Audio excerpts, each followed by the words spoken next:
നമസ്കാരം, എല്ലാവർക്കും പ്രവാസി മലയാളിയിലേക്ക് സ്വാഗതം. പ്രവാസികൾക്ക് എക്കാലവും പ്രിയം ബജറ്റ് എയർലൈൻസിനോടാണ്. കുറഞ്ഞ ചിലവിൽ മെച്ചപ്പെട്ട സേവനങ്ങൾ കിട്ടുന്നതിനാൽ നാട്ടിലെത്താൻ ഇത്തരം വിമാനങ്ങളെ ആശ്രയിക്കുന്നതാണ് കൂടുതൽ ലാഭം. അതിനിടയിൽ ഇടുത്തി പോലെയായിരുന്നു പ്രവാസികളുടെ ബജറ്റ് എയർലൈനായ സലാം എയർ ഇന്ത്യയിലേക്കുള്ള സർവീസ് നിർത്തുന്നു എന്ന വാർത്ത പുറത്തുവന്നത്. കേരളത്തിലെ 2 വിമാനത്താവളങ്ങളിലേക്ക് ഉൾപ്പെടെ സർവീസ് നടത്തിയിരുന്ന ഒമാന്റെ ബജറ്റ് വിമാനമാണ് സലാം എയർ. കോഴിക്കോട്, തിരുവനന്തപുരം, ജയ്പൂർ, ലക്നൌ എന്നീ നഗരങ്ങളിലേക്കാണ് സലാം എയർ ഇന്ത്യയിലേക്ക് സർവീസ് നടത്തിയിരുന്നത്. എന്നാൽ ഈ തീരുമാനം UAE-യിൽ നിന്നുള്ള യാത്രക്കാരെയും ബാധിക്കും. അതിൽ UAE-യിലെ പ്രവാസികൾക്ക് കുറഞ്ഞ നിരക്കിൽ കേരളത്തിലെത്താൻ പ്രയോജനപ്പെടുന്നതായിരുന്നു ഫുജൈറ രാജ്യാന്തര വിമാനത്താവളത്തിൽ നിന്ന് മസ്കത്ത് വഴി തിരുവനന്തപുരത്തേക്കുള്ള സലാം എയറിന്റെ സർവീസ്. ഈ സർവീസെങ്കിലും നിലനിർത്തണമെന്നായിരുന്നു പ്രവാസികളുടെ ആവശ്യം. എന്നാൽ അതിന് സാധ്യതയില്ല. ഫുജൈറ എയർപോർട്ടിൽ നിന്ന് ജയ്പൂർ, ലക്നൌ, തിരുവനന്തപുരം എന്നിവിടങ്ങളിലേക്കുള്ള സലാം എയറിന്റെ കണക്ഷൻ സർവീസുകളെയും ഈ തീരുമാനം ബാധിക്കുമെന്ന് എയർലൈനിന്റെ ദുബായിലെ കോണ്ടാക്ട് സെന്റർ അറിയിച്ചു.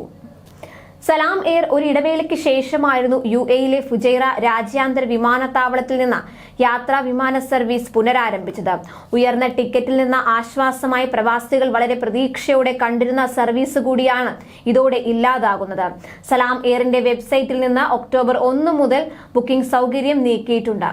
ബുക്ക് ചെയ്തവർക്ക് പണം തിരികെ നൽകുമെന്നും കമ്പനി അറിയിച്ചിട്ടുണ്ട്. ഇന്ത്യയിലേക്ക് വിമാനങ്ങൾ അനുവദിക്കുന്നതിലുള്ള പരിധി മൂലമാണ് സർവീസുകൾ നിർത്തുന്നത് എന്നാണ് ട്രാവൽ ഏജൻസികൾക്ക് അയച്ച സർക്കുലറിൽ കമ്പനി അറിയിച്ചത്. അടുത്ത മാസം 1 മുതൽ മസ്കത്തിൽ നിന്ന് കോഴിക്കോട്ടേക്ക് നേരിട്ട് സർവീസ് ആരംഭിക്കാനിരിക്കെയാണ് അപ്രതീക്ഷിതമായി ഇന്ത്യൻ സെക്ടറിൽ നിന്ന് സലാം എയർ പൂർണ്ണമായും പിൻവാങ്ങുന്നത്. എത്ര കാലത്തേക്കാണ് സർവീസ് നിർത്തുന്നത് എന്നതിനെക്കുറിച്ച് അധികൃതരുടെ ഭാഗത്ത് നിന്ന് ഒരു വിശദീകരണവും ഇനിയും ഉണ്ടായിട്ടില്ല. അതേസമയം ഗൾഫ് സെക്ടറിലെ മറ്റ് വിമാന കമ്പനികളെ അപേക്ഷിച്ച് ഏറ്റവും നിരക്ക് കുറവായ ഒമാന്റെ ദേശീയ വിമാന കമ്പനിയായ ഒമാൻ എയർ എല്ലാ സർവീസുകൾക്കും 20% കിഴിവ് പ്രഖ്യാപിച്ചു. ഒമാൻ എയറിന്റെ ഔദ്യോഗിക വെബ്സൈറ്റ്, ആപ്പ്, കോൾ കൗണ്ടറുകൾ, ഒമാൻ എയർ നിയോഗിച്ച ട്രാവൽ ഏജന്റുമാർ എന്നിവയിലൂടെ ടിക്കറ്റ് ബുക്ക് ചെയ്യാവുന്നതാണ്. സെപ്റ്റംബർ 28 ശനിയാഴ്ച വരെ ബുക്ക് ചെയ്യുന്ന ടിക്കറ്റുകൾക്കാണ് ഈ ഓഫർ ലഭിക്കുന്നത്. മാർച്ച് 15 വരെയുള്ള മടക്കയാത്ര ഉൾപ്പെടുന്ന ടിക്കറ്റുകൾക്ക് ഈ പ്രമോഷൻ ഓഫർ ലഭിക്കും. ഇക്കോണമി ക്ലാസ് നിരക്കുകളിൽ 20% വരെ കിഴിവ് വാഗ്ദാനം ചെയ്യുന്നത് സാധാരണക്കാരായ പ്രവാസി യാത്രക്കാർക്ക് ഗുണകരമാണ്. ബിസിനസ് ക്ലാസ് നിരക്കുകളിൽ 15% വരെ കിഴിവുകളും ഒമാൻ എയർ വാഗ്ദാനം ചെയ്യുന്നുണ്ട്.